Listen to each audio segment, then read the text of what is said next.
Syria के हालात बदतर हो रहे हैं या यूं कहें कि हो चुके हैं। सीरिया का ज्यादातर हिस्सा असद सरकार के हाथ से निकल रहा है क्योंकि विद्रोहियों ने अलेप्पो शहर के बाद हामा और दर्रा जैसे बड़े शहरों को भी अपने कब्जे में ले लिया है।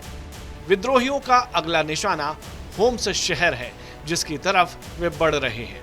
सीरियाई सेना लगातार क्षेत्र छोड़कर राजधानी दमिश्क की तरफ हट रही है, जो बताता है कि वहां किसका पलड़ा भारी हो रहा है।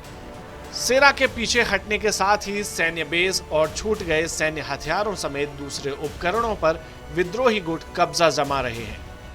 खबर है कि विद्रोहियों ने हमला करते हुए सीरियाई वायुसेना के कई MiG-23 लड़ाकू विमान अपने कब्जे में ले लिए हैं।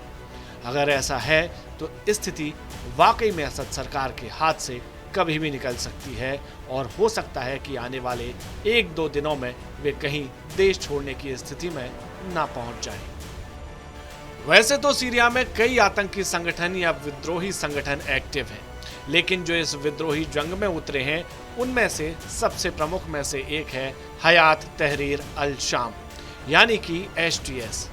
HTS के लड़ाकों ने अलेप्पो के नेराब एयरबेस के कई MiG-23 फाइटर प्लेन को जब्त कर लिया है। सोशल मीडिया साइट एक्स पर विद्रोहियों की ओर से एयरबेस पर कब्जा करने की कई तस्वीरें और वीडियो पोस्ट किए गए हैं और अब इसे पुख्ता माना जा रहा है। ऐसे ही एक वीडियो में एक विद्रोही लड़ाकू विमान MiG-23 पर चढ़ते हुए देखा जा सकता है।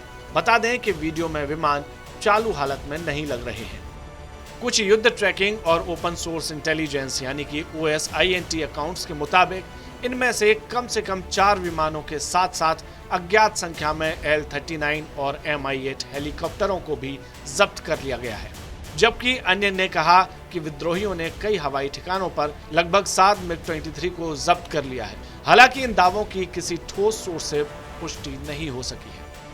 बता दें कि 27 नवंबर को सीरिया की असद सरकार के खिलाफ अल-कायदा से जुड़े हयात तहरीर अल शाम के लड़ाके कई छोटे चरमपंथी गुटों के साथ मिलकर लड़ रहे हैं। HTS को संयुक्त राष्ट्र, अमेरिका और अन्य पश्चिमी देशों द्वारा प्रतिबंधित किया गया है, लेकिन इसके बावजूद अमेरिका और तुर्की का इस गुट को समर्थन मिल रहा है। हालांकि HTS के साथ लड़ रहे अलग अलग विद्रोही समूहों की विचारधाराएं भी अलग अलग हैं, लेकिन उनका सहयोग असद सरकार को सत्ता से हटाने के साझा एजेंडे पर आधारित है।